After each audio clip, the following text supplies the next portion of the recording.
everyone. Welcome to this regularly scheduled July 27th Newmarket School Board meeting here in the Media Center. We'll start with the Pledge of Allegiance.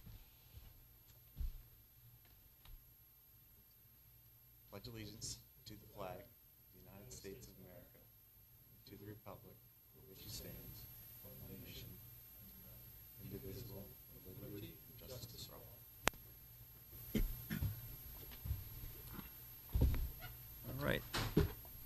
First item on our agenda is board and committee updates.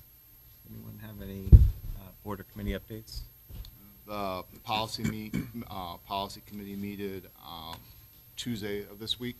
We just kind of laid out a plan for how we're going to tackle the policies and review for the remaining part of the year. It's kind of exciting that we have like a idea of how we're going to tackle this. So, yeah, awesome. Yeah. Anyone else? I do have an update. Todd and I actually met with the town planner and town manager. We had a nice conversation. We talked about proposed development across from the elementary school and kind of whether that would have any known impacts on the school or traffic. And they didn't really think there would be any, but it's certainly an ongoing process. It hasn't been finalized. At the same time, we brought up our interest, the board's interest in working more closely with the town. Talked about demographic changes and our recognition that, a joint recognition that over 55 communities are good for the tax base, but don't necessarily lead to a vibrant community nor children for the schools. And they agree with us. Certainly, there's a lot of older communities in the town, I think, and they're looking to maybe get some younger people in. They also invited us to have a representative on the master planning committee, which is great. Actually, Todd and I wondered, later we spoke about this, and we wondered if there was even a school chapter in the master plan, and we were thinking that that would be a really good thing to have. Certainly would let us work more independently, perhaps, but still contribute to the overall master plan. And that was, I think, it, other than seeing if anyone was interested in being on that committee. I don't know when it meets. Yeah, I don't know. yeah, Yeah, I don't. Let me find that out. How often it meets, when it meets, whether they're thinking just for work with the school or the overall master plan. So I think Bart said they were going to get organized in September. Was it in September? Just in time. Let's see. You showed up just in time. So I would have interest on working on that, the master plan. But I think I might already be doing that via the CIP. So I wonder if they could tackle two birds with one stone then. Is the Like CIP your- involved in every meeting with the master So plan? the CIP has requested of the planning board that we be included in the master plan process. And you, it was actually brought up, I believe, that they were looking to include the CIP. So They were trying to add a chapter. yeah, let me ask Bert about that. Bart. Let me ask Bart about that. See, because maybe it's, like Andrew says, we can wrap it up in one person. Then I'm on the done committee work. I thought Awesome. in the military they taught you not to volunteer. No, that's Navy. Never again volunteer yourself. That's actually what it stands for. It's an acronym. Oh, Yeah. that's interesting. Moving right along, we'll get into the superintendent reports. Thank you, Gary. And actually, just to follow up in the meeting that we had with Steve and Bart, one of the things that precipitated it was obviously the public discussion around the development on 152 there across from the elementary school. And I just wanted to mention the developer did reach out to me probably, I've lost track of time, months ago, and he came in, actually shared the plan, and just so people understand, it is a 55 and older community. They're proposed. They're talking about 32 affordable housing units, so they're small 1-2 bedroom units. The parcel actually is much larger than the part that they're going to build on. They're only building on one portion of it, and the idea would be there's probably, I'd say, 2/3 of the parcel. And I can't remember the exact acreage. They're talking about conservation land, that kind of thing. So the one thing we did spend some time talking about, and actually we discussed again with Steve and Bart, was extending sidewalks further, more crosswalks, the things like that you need to do to make traffic flow better. I mean, from the school district's perspective, probably the only thing of great concern, other than we love to have students and we want more of them, but is just traffic flow. And, I reviewed with them the start and end times of school and kind of made it clear to them how it would be helpful to anything they can do to try to mitigate traffic flow. But again, his thinking, the developer's thinking was that because it's going to be a largely retirement, it's not like you're going to have a rush hour period where people are coming and going to work necessarily. So it probably won't contribute to it. But again, all part of the planning process to work through all those things. Can I ask you, did you see the plans? Yeah. So do you see where the entrance is and exit? That's what I'm most interested in. It's right on the apex of the Yeah. turn, I think, on the corner. And there's really Thoughts? only, based on the parcel itself, there was only, there really wasn't a lot of choices as to where to build and where to have the exit and entrance point be. My brain, I'm having a hard time remembering exactly the positioning of it, but it didn't alarm me anyway. Yeah. So I'm assuming the town will probably get an independent third party to look at the traffic study. Just thinking about how the traffic at pick up and drop off in and out of the elementary school goes, I'm not an expert, it feels intuitively like it would not take a lot of extra traffic to make that much worse. So, again, not to impugn the developer's honesty or anything, but I'm assuming we're going to get a second set of eyes on that. Well, clearly, it's in the planning phases, so it's going through the process of approval. And I mean, I can't speak for the town in terms of what they're looking at. I mean, certainly there are more meetings that if we wanted to go to and express specific concerns, we would have that opportunity to do it. So anyway, so that's, I just wanted to mention that. A couple of other things, just kind of piggybacking off something that Phil was talking about being on the master plan committee and the CIP. We have just today, we got the final report on the elementary school for the capital improvement plan. So at this point, we have all the pieces that we need. We have a study on the annex building, a study on the junior senior high, a study on the elementary school. We have gotten quotes for putting generator power on both buildings to see what that might cost, because that might be something we want to look at.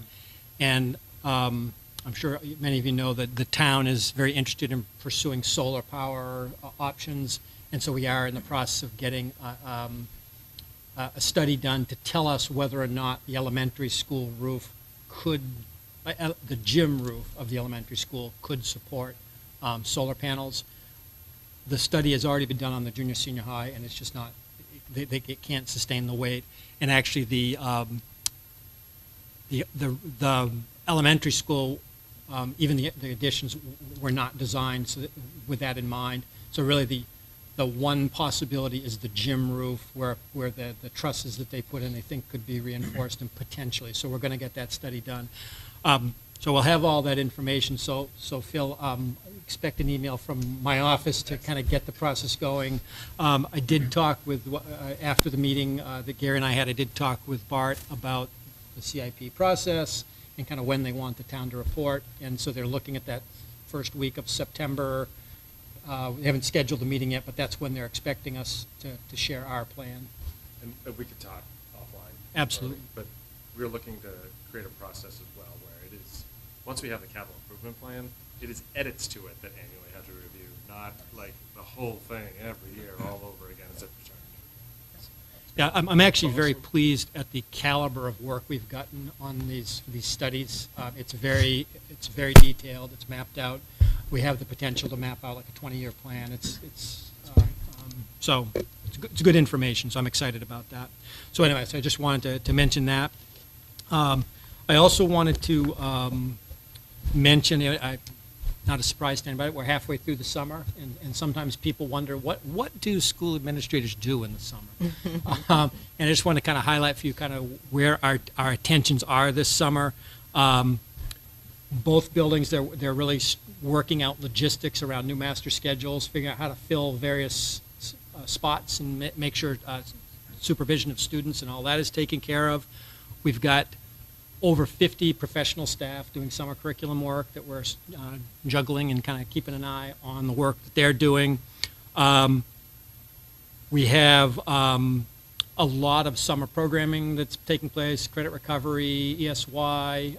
So there's a lot of kids that have been in and out of the building here over the month of July. That's wrapping up as we speak. One of the things that has come out of, we had a leadership retreat right after school, got out as a team and kind of identified what the areas were we wanted to target. And there's a lot of work on developing standard operating procedures for, operational functions that should be fairly simple, but past practice has been reinvent the wheel every time something comes up. So we're trying to do as much as possible so that we can be as courteous as we can be with everybody of this is how you get it done, and it will hopefully allow all of our team to be more efficient in getting things done. We're also very actively working on implementation of the new financial software system.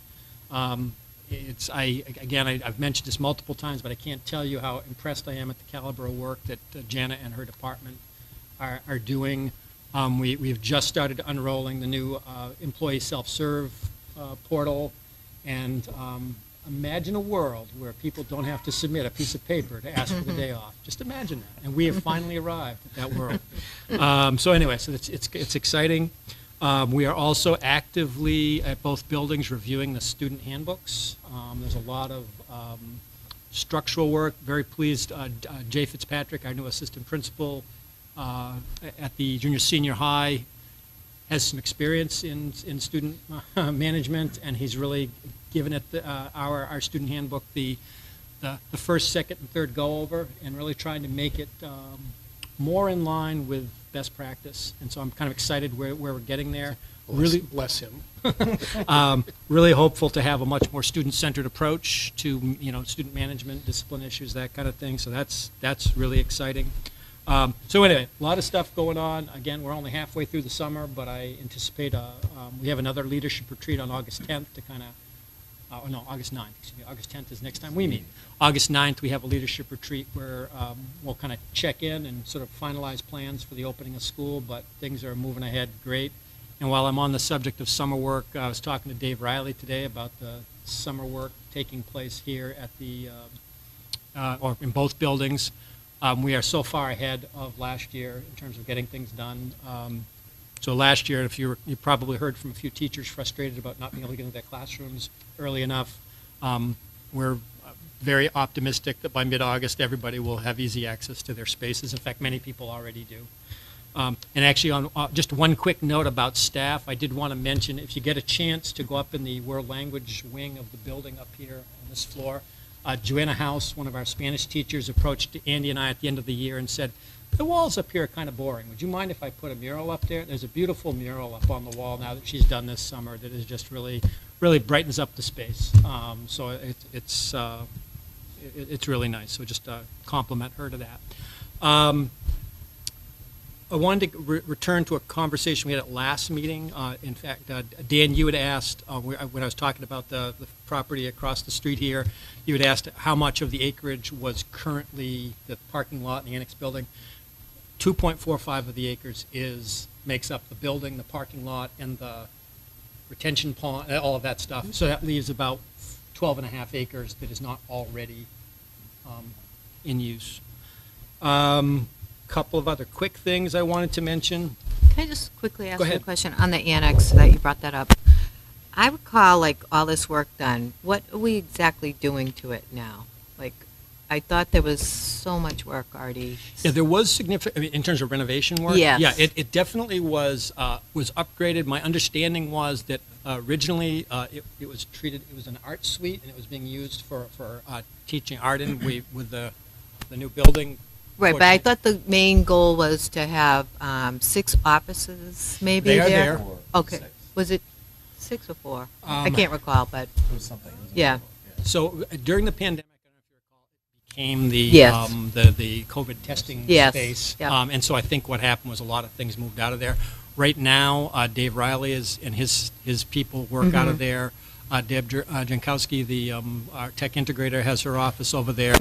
And our IT department periodically uses space over there to get work done. But that's pretty much it at this point. It's over Okay. there, so there's a couple of office spaces that are not in use right now. Okay, so we're going to keep it that way, or what's the, I seems think like it's a we conversation to have. spent so much money there Mhm. already. I Yeah. just hate to see us Yep. dishing out more money for that, so. Yeah, I don't see us putting any more money into that building, for Okay. sure. Definitely Okay. not. I Yeah. think it's more a question of what do we do with the land Right, beyond so it. when you say annex, you're just talking about the land, not Yeah, so really the about annex the building. I think people Okay, just refer want to to it as the clarify an- yeah. that. So the annex building is in great shape Okay. for what it is, but it's the land behind there that I Okay. think has the most Right. development potential. Couple of other quick things I wanted to mention. I have received a couple of, maybe this goes more in the category of public correspondence, but I'll do it now if it's okay. I've received a couple of requests from families that are, have kids that are going to Great Bay Charter School about transportation. Historically, when our numbers were lower, the rule was if there's space on the bus and GBEX is right next door, people could ride the bus over there. We are seeing an enormous jump in the kids that are doing SST. We have 79 kids enrolled in SST for the fall. And so I have said no to 2 families regarding that. The no is basically we have 79 kids, and until we know what our needs are, I don't want to promise anything to anybody. So I just wanted to say that to everybody, just in case that came up in It's your travels logical. in the community. It really is, obviously, the SST bus, its primary purpose is to provide transportation to SST. If after we've been able to do that, we can provide service to anybody else, then obviously we would, but right now I can't make that promise. And I'm going to be honest with you, people are not happy with that answer, so I just put that out there. Is that through the voucher system that they are attending those? Yes. So, And that strictly is just they're getting a one-time voucher? so basically what It happens. doesn't is- include transportation? Correct. No. So, The only yeah. time that a public school is required to provide transportation is if the charter school is within the boundaries of your jurisdiction. Mhm. So if we had a charter school within Newmarket and somebody wanted, there's no question we would be obligated to provide that Yeah. transportation. We're not obligated legally to do it. Obviously, if we can do it and it's helpful, I'm not opposed to doing it. It's just, given our rise in numbers, because I just remind people that last year I think we had 71 or 72. And the year before that, we only had like 45, because it was in the middle of the pandemic. So for the last few years, the idea of our capacity to do it has really not been a question at all. But now, with the fall coming up, we don't know. So I will keep my eye on it, and certainly in the first week of school, and once we sort things out, we can certainly make an offer to people to say, okay, now we can help you out. So it's not necessarily a, like, never. It is a, right now we just don't have the information to say whether we could or couldn't, but so no until we find out further. Yeah, my answer has been, I can't promise you Yeah. this. I have to make sure we meet the needs of our the Newmarket SST students first, and then we go from there. But can I ask Amy a question? Yeah. So it's not a voucher system that pays for charges. There's no voucher system in the state of New Hampshire. There are Ed Freedom accounts, which Yeah, you that's referring it, to. yes. That is, again, separate from charter schools. Charter schools are public schools. Oh, I thought they were accessing that school. You do not access Right. that money to pay for charter schools. But Thank I'm having a hard time. The adequacy money that we get per kid Mhm. does follow them to that Yeah. school. So that's how. So $4,100 that would have come to Newmarket and goes to the charter school. Okay. And at this point, one of the things that is hard to know is how many Newmarket kids are going there. I know of 2 because the families reached out to us, but there may be more than that. So just something to keep in mind. You can't always treat things as a one-off. You got to think like, what's the bigger Right. picture? So That's a, yeah. just keep that in mind. If there's anything you want from the board as a policy or a statement about that to support you, I'm totally on board with that. Oh. My You just biggest push that concern button is over there. it could create a slippery slope. Yeah. with- And I'd rather avoid that. Well, hearkening back to our policy discussion, one of the policies that we need to do and we need to work on right away is we do not have a policy that deals with home-educated charter schools. So that may be a place to have a conversation about that and how we support that. So I know in the state, a lot of charter schools and districts have been successful in having strong relationships with each other, knowing like, hey, like there's a student who like is in our district that might benefit from this type of education, like this Coastal Waters in Exeter, right? That like is more Waldorf. That, or maybe as we consider our population, vice versa, like maybe there's Right. other kids from other communities that Newmarket might be the right school. Yeah.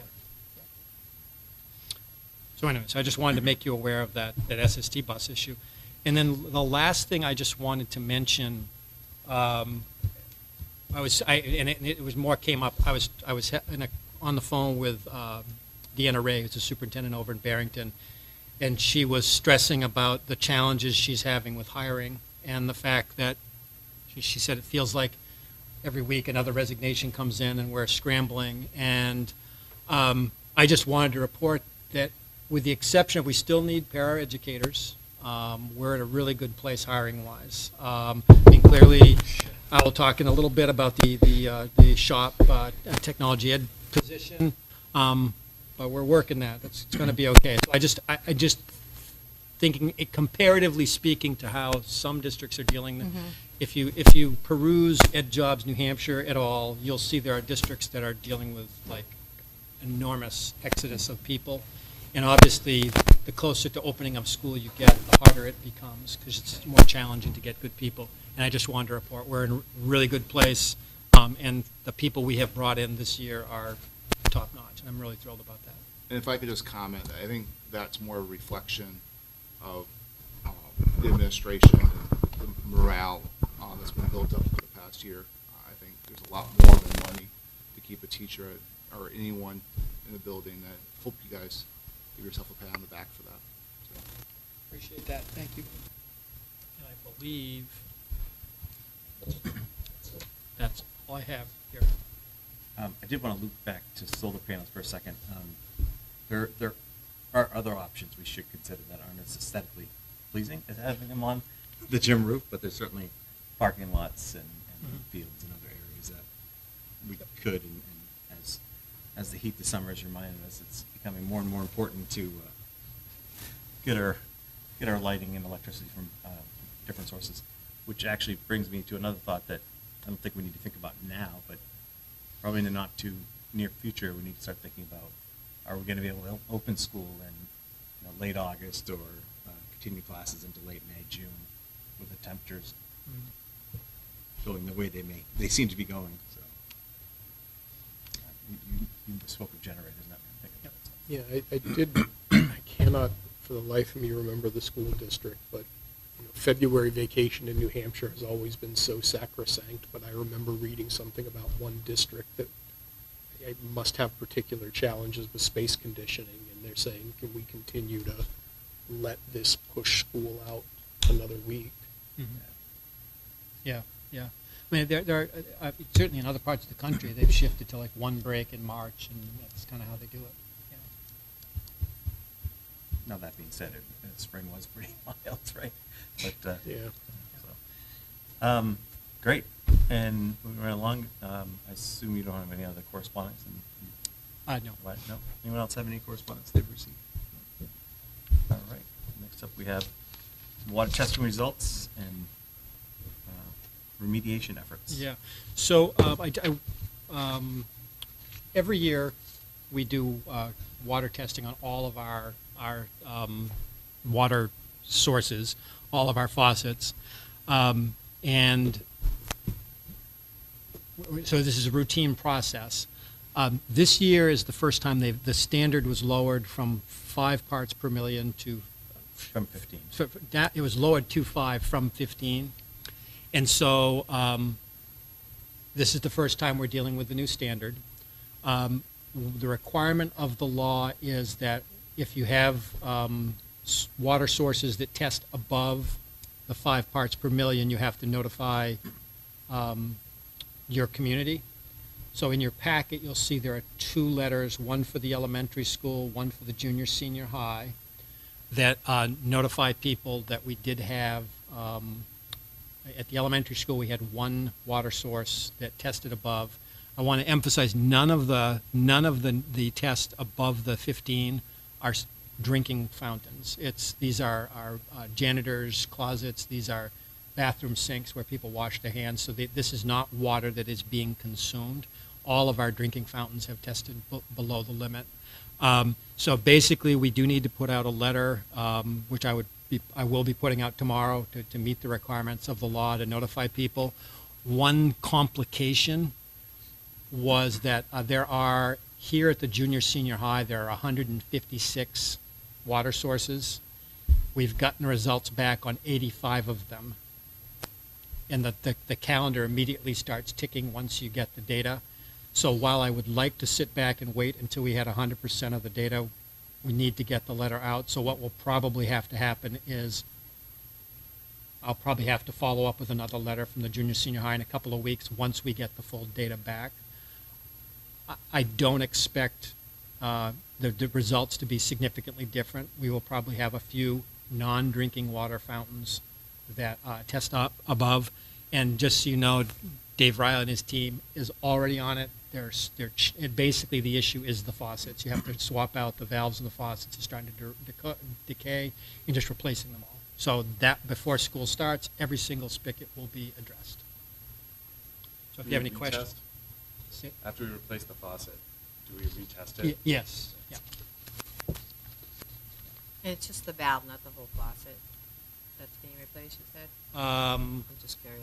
I That's could all right. answer that It's not a big question. deal. Not a big deal. In talking with Dave, I didn't ask that specific question. All of the repairs are very quick and manageable. We just have to do it. And once we identify them, we swap them out and then retest. Yeah, actually, one of my concerns was anything to do with the pipes, and we said, no, it's strictly Right. faucets, and that they Because it could be a little costly if 50 we're grand. replacing. Yeah.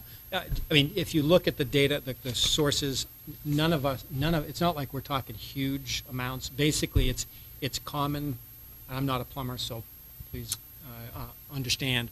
But it's common that as the faucets age, the valves do tend to decay over time, and it's not unusual that you might have some lead seep in. Is there, I mean,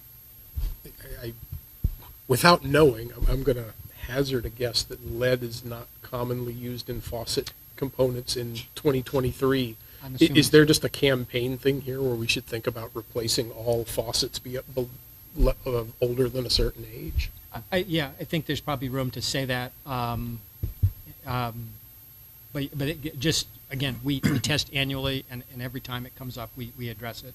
So, again, the issues this year, we have so far only one faucet exceeded last year's standard.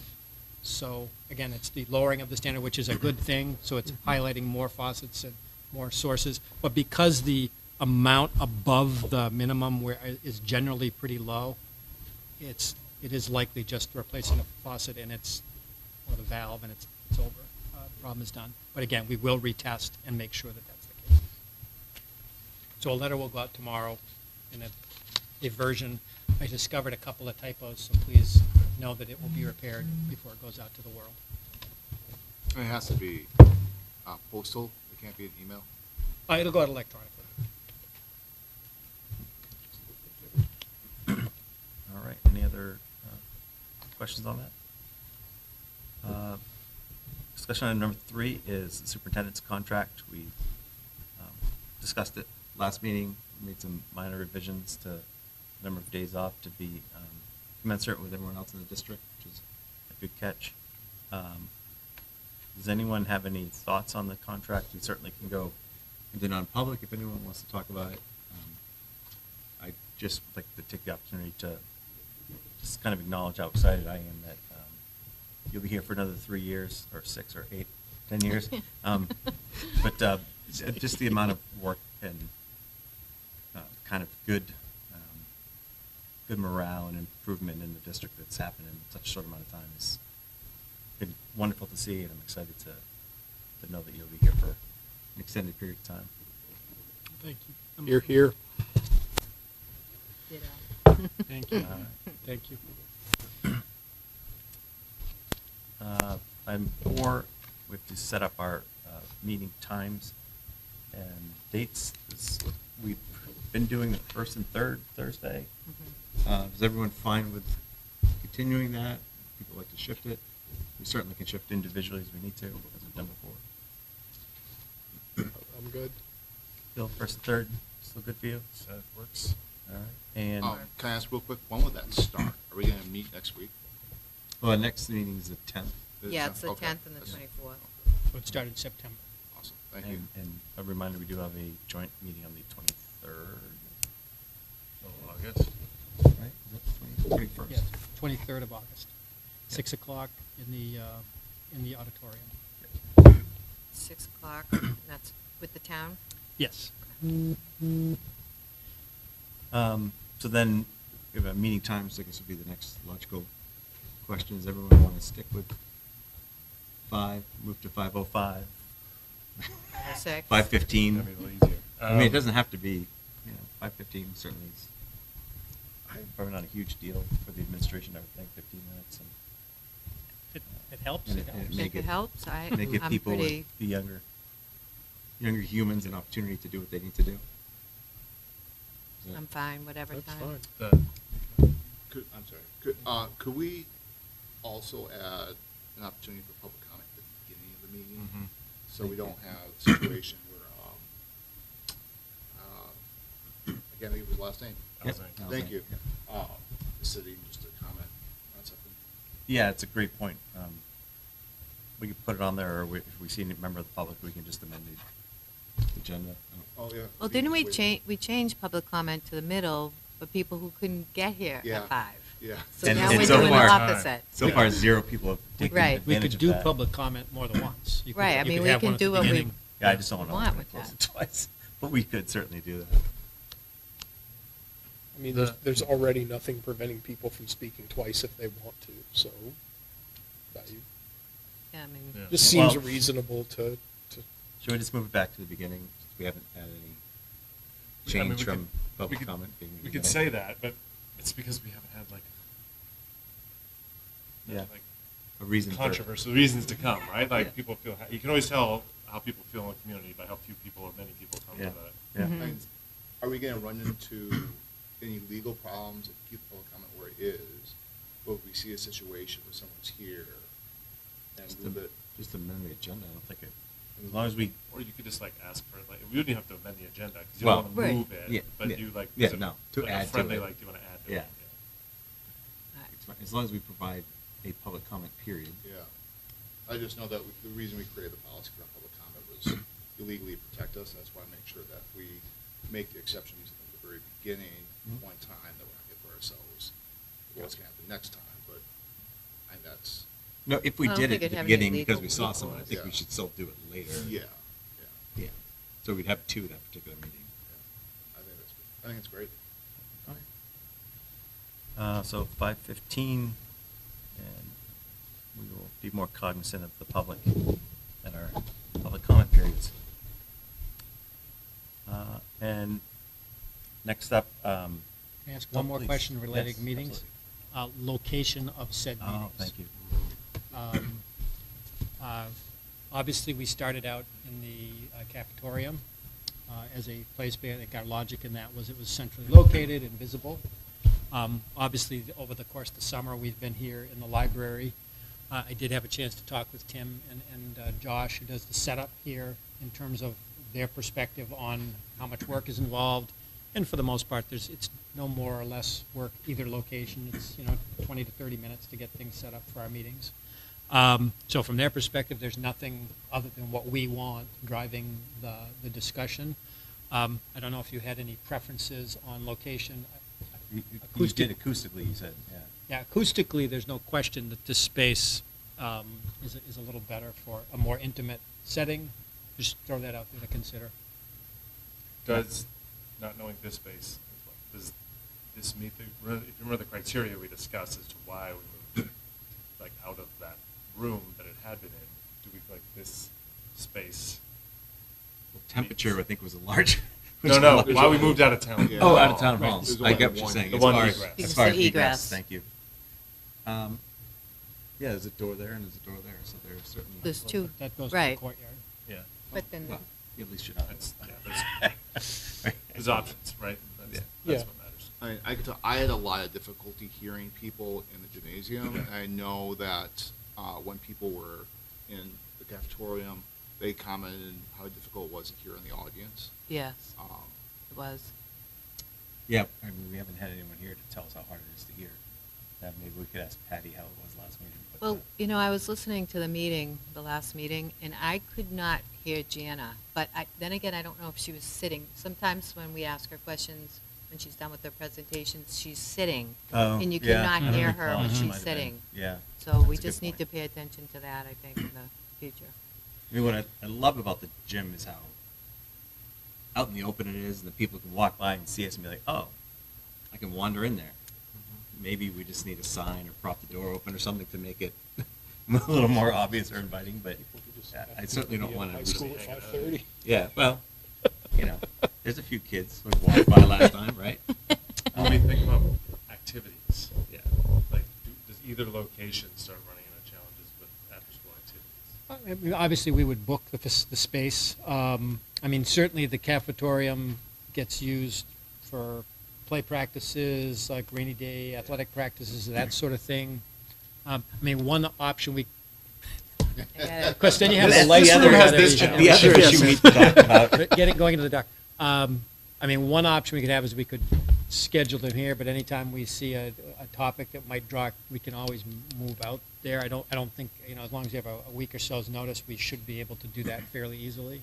Also, have we asked Dave if there's any way to knock down the HVAC noise in that space? Actually, I'm glad you mentioned that. That was a conversation Dave and I had today. Yeah, he has an HVAC technician who's working with him. Apparently, the issue of the noise is not the flow, it's the volume. So it's like they're pushing too much air through all at the same time. So if they can dissipate it to more locations, there'll be less buzz and less noise, and they're working to try to do that. The other possibility is to add a few more vents in the ductwork that will reduce that sound. The other thing we talked about, and this is actually not just a school board Yeah, I was going to say for discussion. lunch it must be. Just acoustically speaking, like even for plays, it's a beautiful space, but it's a cafeteria with a stage in it, and when you have like a play, so forth, people in the back of the room, it's challenging. So he is looking at some acoustic tile, seeing if we can do some things to improve the sound quality in that space. Can I ask you if they cannot find a solution to that, is it something that they could put some speakers on the wall in the back of the room, so for plays, people could hear Yeah, it? to increase you know? the, I'm sure there Something are, like that. I'm sure there are audio Yeah. solutions we can definitely do. But that's not just a school board discussion, that's Yeah. I mean, thinking back, I mean, really, this past school year was the first time that space has been used for public events, and I think we know there's some bugs to work out. So I'm confident we'll figure it out. I can't promise that on September 7th, I guess, is our first meeting in September, that will be. Maybe we just stick here until maybe changes to the audio Okay, situation in there happen, and then we can try it okay. for a Yeah. few minutes. Yeah. It's not like it's confusing to people because it's right across the hall. So Yeah. Just one question about the change in time. Are we going to do that for August? For August 10th, Yes. sure. Is that I just 5:15 wasn't next sure. I meeting? just want to know. for future. Yep, great point, Amy. Thank you. Yeah. All right, next up is a discussion item, policy IKF, credits to graduate. I'd asked Todd and I discussed adding to discussion topics because I think it's a pretty significant change. I think it's a wonderful change. It's going to really help out the school and the kids. But I also realize it's something that probably hasn't been broadcast a ton to the public. So we talked about maybe doing some kind of letter before proving it, so that way more people are aware of it and could give us input if they wanted to. Problem with that is we're touching on August, and that's really when the school needs to know how many credits. So I think we should probably approve it tonight if we're going to, but Just wanted to bring it up again for those watching at home, or the obviously the people in the audience here. And and we'd actually talked about maybe sending a letter out to the high school. Yeah, actually, Andy has one drafted, ready to go as soon as we have approved it. Just to kind of just quickly summarize what the change is. Again, for the class of 23 and all classes prior to that, to graduate from Newmarket High School required a 28.25 credit accumulation of credits to graduate. What that just to give you a comparison, it is significantly higher than any neighbor schools. The highest I was able to find besides us was Portsmouth at 24 credits. So we're significantly above that. Most schools are in the 20 to 22 credit range as their requirements. The state requires 20 credits. Okay, so what basically has the 28.25 credit situation has done is it's put us in the position where we've had to utilize alternative credit plans for a number of kids, because acquiring 28.25 credits was just simply not feasible given their educational situation. So, for example, in last year, in this most recent graduating class, about 20% of our class had a diploma that was not the 28.25 version. So the policy change is about gradually ramping down the credit until we reach the level of 24 credits. So what it basically does is, for the incoming freshman class, they would be required to get 24 credits to graduate. The sophomores would be required to get 25, juniors 26, and this next year's seniors would be 27. So the idea is to kind of gradually transition, and that allows us to utilize the new requirement in planning of 4-year plans for kids.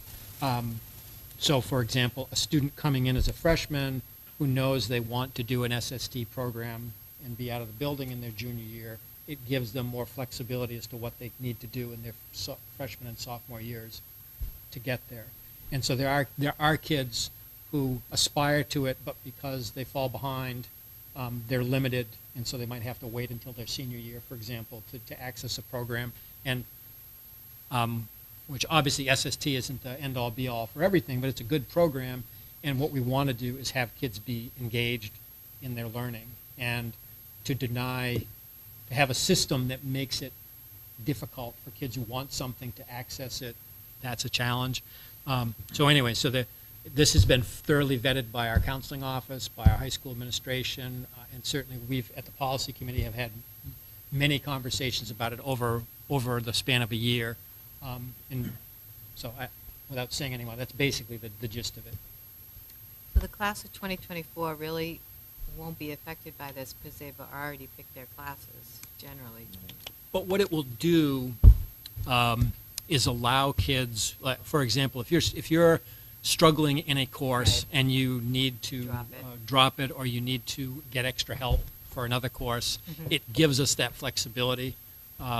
And just to also reiterate something programmatically that we are changing for the fall is we're going to be having a fully staffed math lab and a fully staffed writing center available to students. And so students that are struggling in the humanities can have access to the writing center. Students who are struggling in math or science will be able to access the math lab. And we're also going to have a staffed VLAX room where there's a staff member to support kids in doing that. So the idea is, when they're not in a class, it doesn't mean that they aren't doing something of productive value. And so I just wanted to throw that out there too. Is the writing lab and math lab considered a course? Okay. No, it can be used in multiple ways. You could have a kid who we decide through our MTSS process needs ongoing support in math or writing or reading, and we might say, okay, we're going to assign you there, and that might be an ongoing thing. But it's also the kind of thing that a student who might be temporarily struggling, like, I just need a couple of days of extra support in my math class, and I just need to access it, and so it'll be available for that as well. Good. Just so I'm clear. So they will not earn a credit and they will not earn a grade. Correct. But by the same token, they'll have fewer credits needed to graduate, and so there will be that flexibility to say, okay, what do I need to do? Let me just give you an example of something that I hope will change. One of the things that we want to do is to create an environment where kids are engaged in learning on a real-time basis. So, for example, a student struggling in November should have access to help in November.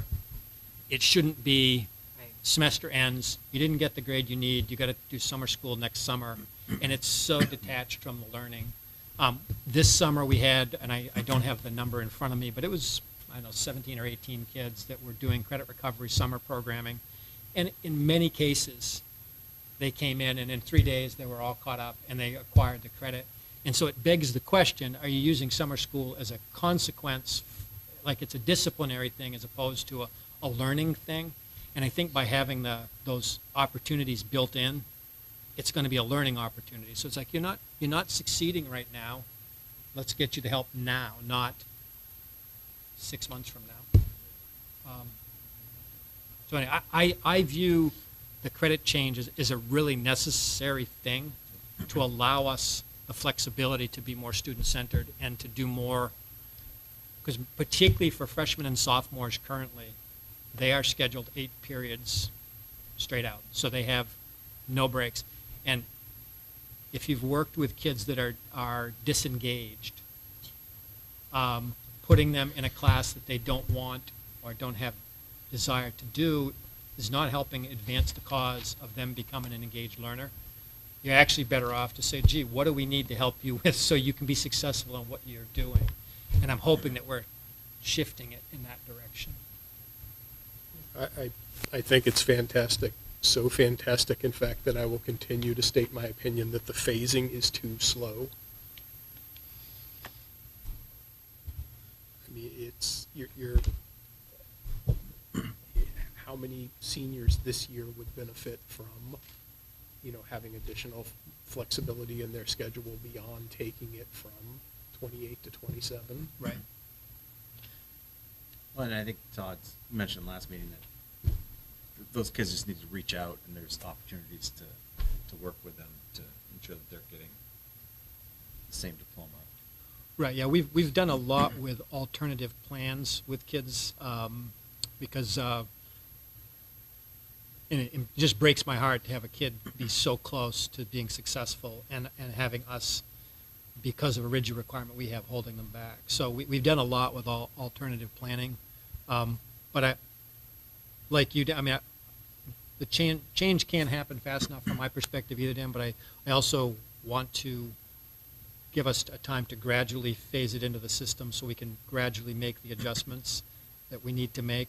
I think for a person entering their senior year, basically we're reducing the number of credits they need to take in their senior year by 10 or by an 8, 10 or 12.5% or whatever. So it does create a little bit of flexibility there. It's not as much maybe as a freshman entering the school year will get, but it is gaining them something, and we definitely would, if a student needed something else, we would take a look at it and develop a plan that worked for that kid. I think you need to see how it affects the school, because if you went down 3 credits now, you may find a ballooning out somewhere, maybe study hall, and all of a sudden you have 75 kids who need to be in study hall, and you don't have the staff to cover it, or so. No, but those 75 kids came from somewhere. You're Yeah, but staffing if against the same control total. Yeah, but if you have them divided out into 15 kids in class, and all of a sudden it's 10 kids in the class, the teacher's still being used, but you may have 25 kids out of 555 that are, I don't disagree with you, but I can understand the need to allow the system to adjust. I think that the biggest thing I know Andy is thinking about is developing protocols for the Writing Center, Math Lab, PLAX. So it's, because what we don't want is for it to become, plug your ears as a teacher, a study hall where the teacher just says, well, do your stuff, and they're on their computer doing their own thing. It needs to be perceived as, no, this is about interacting with the students and helping them. And so we need to get that working and make sure it's working the way we want. And then I think we can, to your point, Dan, I'm not necessarily sure dropping to 24 is far enough. I think because we may also eventually end up with our vision of a graduate work talking about a different structure to the school day anyway. I mean, right now, the number of credits is largely dictated by the 4x4 block system that we have.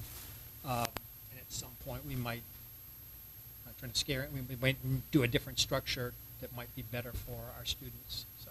And there's no reason we couldn't propose next year reducing the number from 26 for 2025 to. Absolutely. It's 25. it's your policy, you can change it when you see fit. If it doesn't. Yeah. So I get where Dan's coming from. I understand it. Like, as I understood it, just in conversations with Andy and the policy committee, it felt like systems, be them mechanical or human, don't do well with sudden shocks, and that like easing the system in is going to allow for that learning to ensure that we're not like suddenly breaking the system, which is why I support the phasing of it. Chair brought up a point initially around more public voice inside of this, and I'm always all about public voice. I like 100% about public voice. I will say this has been on multiple policy agendas and multiple board agendas, and I have received zero correspondence or calls or texts about it. And I don't know if it's just because, I wouldn't say just because it's summer, because we were talking about this like winter, spring. And we first showed up on an agenda in September. Yeah. And I think there's probably not as many people Follow the policy committee. I know it's riveting. actively participate unless they hear about something in another venue. More But- So- budget So, this, if we don't gradually do it, there could be a very realistic possibility that we have a class that doesn't have students. So then the question that happens is, what do we do with that body that was going to teach that class? I would rather phase it down to see what the consequences are going to be, so the board and the district is not put in the position asking that question. I do not think it's going to lead to that, but if we do it immediately, there are going to be kids that are going to be like, hey, because I had to front load my 9th and 10th grade, I don't have to by 11th and 12th grade, and guess what, I'm 16 and I have a car now, I can leave campus instead of taking that class. And because of that, now we are having to question the budget and the staff, the number of staff that we have, and that impacts morale, and things are going really smoothly It's like right a now. domino effect. And I you know. don't want the ripple effects. I trust Todd and I trust the administration that there is a student that is not going to graduate as the policy is written right now, that they're going to work with that student so that they can, or that they're put in a better position. And I'd rather deal with that on a case-by-case basis as opposed to all of a sudden we have major issues. How about we ask the superintendent to ask his team to see if it can be accelerated in future years, if they're comfortable doing that Look, without causing. I can tell, like, most people's minds are made up. The only thing I'd say in response to that is. I mean, it would benefit my kid if I did it, right? If Yeah. I did it now, but Yep. you don't If wanna you shock have a us. class that disappears as a function of that, then was that class really valuable for anyone in the first place? For anything other than getting to an arbitrary number? I Well, no, because Well- it goes back to the kids, and what if all of a sudden you have kids who have a half a day of school because they're like, well, I have enough credits, and I could tell, I've been in situations where districts have dropped this, and kids are like, rock on, I now only have to take English and my English and my math class, and I'm gonna sleep until 11, take my one class, maybe I won't show up for that one class, and I'll leave right after it. And but districts have used this for purposes other than what we were intending for, and I know it's those bad stories in the back of my head. Perhaps we pass this policy right now as it is, and then maybe we see how things go, and we address it again later on in the year, see how things go. Because by then we will have forced with the graduate. I think what's important out of this is, I will tell you that my last conversation I had with Dr. Gibbons, she talked about this and wanted to get the ball rolling, and I know this was the conversation that happened with the previous administration too, and it just never happened. And I think the purpose is now is we're getting that ball down the road, so at least we're going to discuss it. and that's the other issue, is if we amend it now, then we have to have a second reading, which means we won't be able to get it to the administrative team. in time. I'm less concerned about that, although I get the timeline. I'm more concerned about if we amend it now, what does that mean for the administrative team in trying to figure out, okay, how do we manage this now? The system of like, okay, now we have fewer credits, like, how are we, feel like it's created, to really put pressure on the system, unfair Yeah. Are we okay accepting this as is right now, under the idea that maybe that when we get the portrait of the graduate, and then the administration take a look at it and have that conversation, and maybe we'll look at it again in the spring? That's fair. I am. Mhm. You guys. All right, thank you very much. We'll now open the floor for public comment at 5:56. And seeing no one in the audience, we will close at 5:56. Action items, first up is the second reading and a vote on the IKF policy we just spoke about, credits to graduate for high school. So- Can I seek a motion? So moved? Second. Any discussion?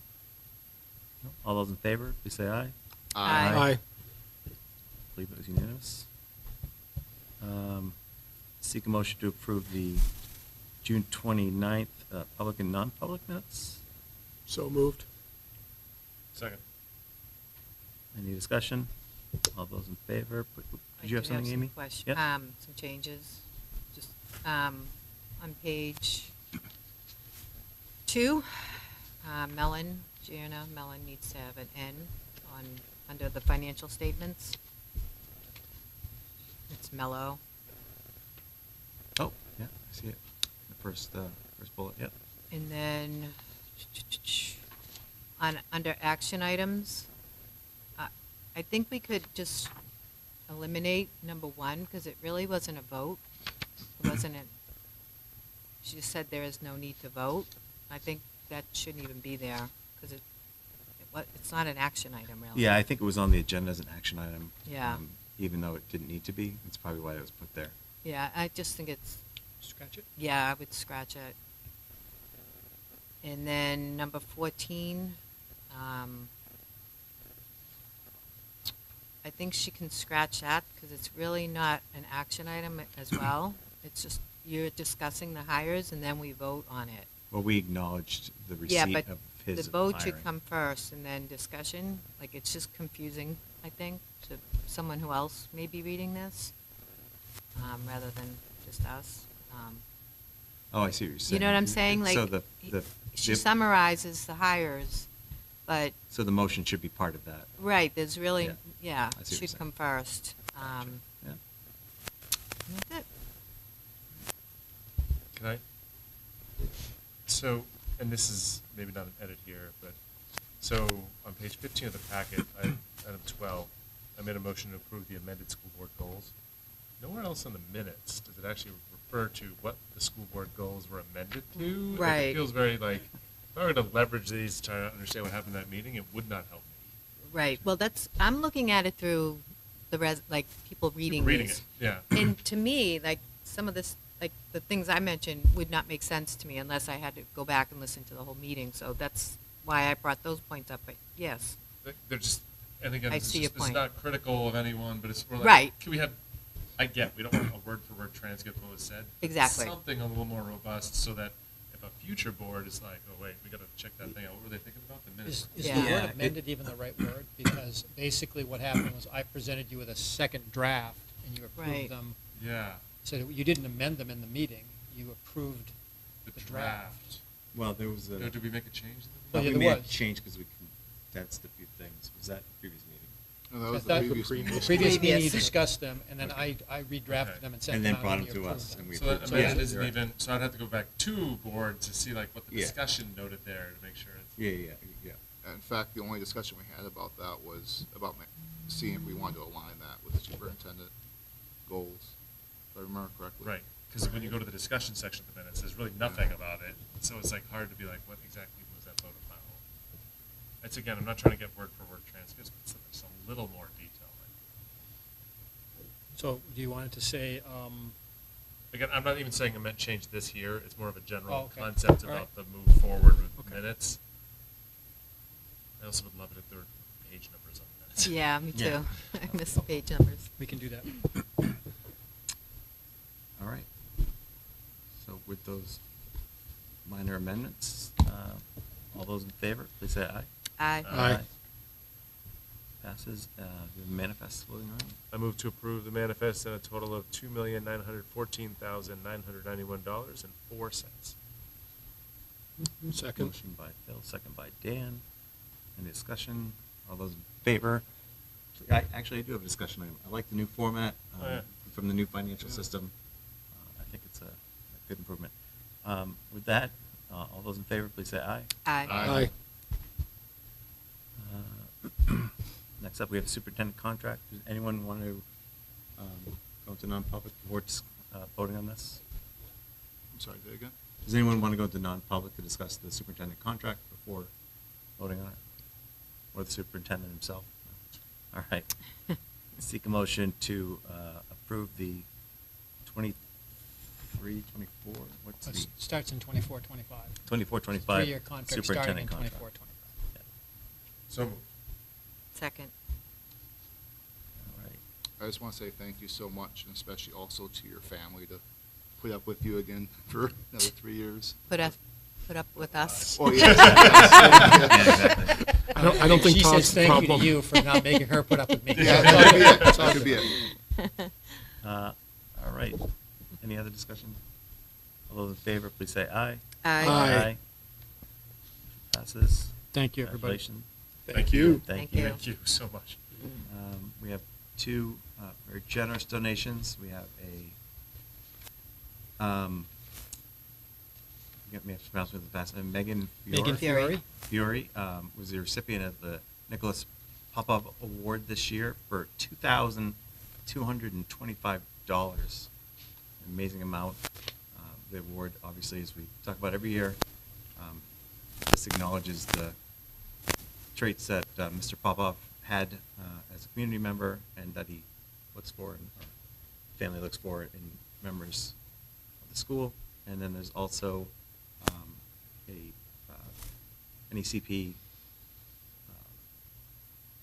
donation of $675 for orientation supplies. So I'd seek a motion to accept those. So moved. Second. Then Dan Smith. Any discussion? All those in favor, please say aye. Aye. Aye. Do have a couple personnel items to go over. Check me to review this. So, we have rehired, I should say, Judith Pollock as the year-round sub at the elementary school. Just to let you know, we restructured the position. Originally, it was grant funded. This is now more of it in the subcategory. But she applied for it and was hired in that position. So we're happy to have Judith back. She has done a great job for us over the years. And then what's not on your agenda? Sean notified me today that they have a substitute in the art position. Carly DeLue is out on leave for the fall, and so Danielle Smith has been hired as a long-term sub in art, officially starting September 15th, but she's actually going to be with us right from the beginning, so she'll get to know the kids, and it runs through the end of the calendar year. And then the other one, I just wanted to take a minute because it's now official. Venera Garonini, our longtime 18-year shop teacher and art teacher, had a wonderful professional opportunity to go be the tech ed teacher over at Portsmouth Middle School. I commend her for, seeking, professional growth and change. But obviously, it's a loss to our system. She's been a really important member of our school community for 18 years, and I thank Venera for the great work she's has done. And so I wish her luck as she transitions to be a colleague of our fellow board member in the Poaching fall. people, bring 'em over. The wrong direction. All right, with that, I'd seek a motion to accept those personnel changes. Second. It is not, given the motion that you gave me authority for hiring, you don't Oh, necessarily yes, need to do I'm that, sorry. but you're welcome to Uh, accept yeah, it if an you want. acknowledgement, amend the motion to be an acknowledgement, that's all right. Who seconded, Amy? I did, yes. All those in favor, please say aye. Aye. Aye. And with that, we will go into a non-public to discuss it. Is there number 8? Yeah, we're going to discuss that in non-public. Okay. Yep. So I'd seek a motion to go into non-public here, non-public meeting to discuss an hardship request under RSA 91A3 2C. So moved. Second. Dan and Phil with that. Oh, all those in favor? Roll call. Please Roll say, call. oh, roll call Roll call vote. vote. Aye. All those in favor, please, vote. Roll call vote. Andy? Aye. Andrew, excuse me. Sorry. Phil? Aye. Dan? Aye. Gary, aye. And Amy? Aye. All right, with that, we are non-public at 6:06.